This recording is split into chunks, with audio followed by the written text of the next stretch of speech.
मैं मोहम्मद जाहिद अख्तर आप लोगों के सामने आज एक बहुत ही दिलचस्प और बहुत ही छोटी सी कहानी को पेश करने जा रहा हूँ। एक सेठ जी था, उसके पास बहुत दौलत था, बहुत दौलत। इतनी दौलत थी कि उसको अपने दौलत का हिसाब और किताब के लिए एक अकाउंटेंट रखना पड़ा। तो वो जब एक दिन सेठ जी अपने घर पे आराम कर रहा होता है, तभी उसे याद आता है कि मैं ये पता करूं कि हमारे पास कितना दौलत है। तो वो अपने अकाउंटेंट को ख़बर भेजाता है कि आप मेरे घर आइए, मुझे कुछ बात करना है। तो अकाउंटेंट क्या होता है, उसके घर पे आता है, सेठ जी के घर पे। तो सेठ जी कहता है कि मैं आपको 7 दिन का वक्त दे रहा हूँ, आप 7 दिन के अंदर हमें ये बताइए कि हमारे पास कितनी दौलत है, कितना ज़ायदात है, कितना रुपए है, कितना बैंक बैलेंस है और कितनी ज़मीन और ज़ायदात हैं। सबका टोटल हिसाब मुझे चाहिए 7 दिन के अंदर।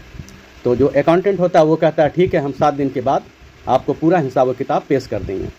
तो अकाउंटेंट चला जाता है और 7 दिन के बाद अकाउंटेंट आता है तो सेठ जी देखता है कि उसके हाथ में ना कोई कागज़ है, ना कलम है, ना ही कोई रजिस्टर्ड है। तो सेठ जी कहता है क्या तूने पूरा हिसाब किताब कर लिया? तो वो जो अकाउंटेंट रहता है बोलता है जी हाँ, हमने पूरा हिसाब किताब कर लिया है। आपके पास इतनी दौलत है, इतनी दौलत है कि आप ये 7 पुश्तें अगर बैठ कर खाए तब भी वो दौलतें ख़त्म नहीं होंगी। ये बात सुनने के बाद जो सेठ जी है वो बहुत मायूस हो जाता है और परेशान हो जाता है और ये बात कहकर अकाउंटेंट चला जाता है। अब सेठ जी को ये फिक्र सताने लगा कि मेरी 7 पुश्तें तो बैठकर खा जाएगी आराम से, लेकिन हमारा 8वां, 9वां और 10वां नस्ल का क्या होगा? अब इस फिक्र में वो बहुत परेशान रहता है और बहुत उदास हो जाता है। इतना उदास हो जाता है कि मतलब वो कुछ भी करना नहीं चाहता है, मतलब उसका किसी भी काम में दिल नहीं लगता है। यहाँ तक कि वो रोज़ाना अपने पोते के साथ खेलता था और पार्क में घूमने जाता था। वो पार्क में घूमना और अपने पोते के साथ खेलना कूदना भी बंद कर दिया और बहुत उदास रहने लगा और बहुत परेशान रहने लगा। वो अपने 8वें, 9वें और 10वें नस्ल के बारे में कि उन लोगों का क्या होगा, 7 नस्ल तक तो ठीक है। तो उसके जहन में ये ख्याल आया कि हमारा एक पीर बाबा है, उसके पास हमारा इस मसले का ज़रूर हल होगा। तो उसे पता चलता है कि पीर बाबा आया हुआ है। तो वो क्या करता है, पीर बाबा से मिलने के लिए चला जाता है। तो पीर बाबा से मिलने के लिए जाता है तो पीर बाबा क्या है, एक तकरीर कर रहा होता है और बहुत सारा लोग उस बैठकर उसकी तकरीर को सुन रहा होता है। तो वो जो सेठ जी है वो जाकर साइड में बैठ जाता है और तकरीर ख़त्म होने का इंतज़ार करता है। जैसे ही तकरीर ख़त्म होती है, सेठ जी जाकर अपने पीर बाबा से मिलता है और अपने हालात को बयान करता है। तो ये जो पीर बाबा ये भी पहुँचे हुए थे, वो समझ गया कि ये 99 का चक्कर में पड़ा हुआ है। तो वो कहता है कि तुम जिस शहर से आए हो उस शहर के आखिरी जो हिस्से पे, आखिरी छोर पे एक झोपड़ी है। आप उस झोपड़ी में जाइए, वहाँ एक बूढ़ी औरत रहती है। उस बूढ़ी औरत के पास ना ही अच्छा खाना है और ना ही ढंग का कपड़ा है। आप उसे आधा किलो आटा दे दीजिए, आपका तमाम मसले का हल हो जाएगा। ये सुनने के बाद सेठ जी के चेहरे पर रौनक आ गया कि चलो, हमारा जो परेशानी का हल आधा किलो आटा में ही है। आधा किलो आटा देना है और हमारा परेशानी का हल हो जाएगा। तो वो घर आता है। घर आने के बाद वो अपने नौकर से कहता है कि तू 1 बोरी आटा अपने कंधे पे लाद कर मेरे साथ चल।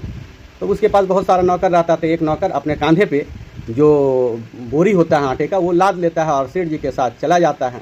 तो चलते चलते जब शहर के आखिरी छोर पे पहुंचता है, आखिरी किनारे पे, तो वहाँ देखता है एक छोटी सी झोपड़ी है किसी गरीब बुढ़िया का। तो वो सेठ जी वहाँ पे पहुँच के दस्तक देता है, आवाज़ देता है। तो बुढ़िया बाहर निकलती है और निकलने के बाद वो कहता है यहाँ फरमाइए आप कौन हैं? तो ये कहता है कि मैं सेठ जी हूँ और मैं बहुत दान करता हूँ। मैंने लाखों लोगों को दान किया और उसकी ज़िंदगी बनाई है और हमारा नेचर ही ऐसा है कि मैं रोज़ाना दान करता रहता हूँ। पूरा हाँकने लगा सेठ जी। तो ये जो बुढ़िया थी वो समझ गया कि ये बंदा क्या चीज़ है।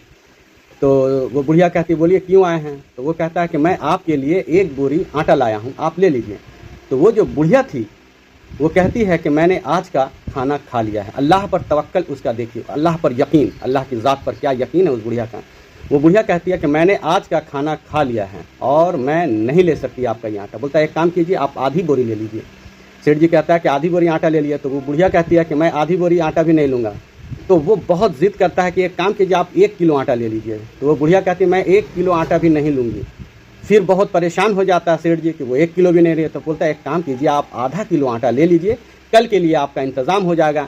तो वो जो बुढ़िया थी कहती है कि जिस अल्लाह तबारक व ताला ने आज मुझे खिलाया है कल भी वही खिलाएगा, और कल के लिए आज मैं क्यों सोचूं, जब कल होगा तो अल्लाह इसके इंतज़ाम करेगा। अल्लाह जिस तरह आज खिलाया है और अब तक खिलाता आया है, उसी तरह मुझे कल भी खिलाएगा। मैं आपका ये आटा नहीं ले सकता, आप इसे लीजिए और अपने घर जाइए और आराम कीजिए। तो ये जो सेठ जी था, इसको समझ में आ गया कि हमारा पीर साहब क्यों मुझे इस बुढ़िया के पास भेजा था। बिल्कुल समझ में आ जाता है सेठ जी को कि मैं अपनी ज़िंदगी को परेशानी में, फिक्र में डुबो दिया, सिर्फ ये सोचकर कि हमारे आने वाली मतलब 8वीं नस्ल, 9वीं और 10वीं नस्ल का क्या होगा।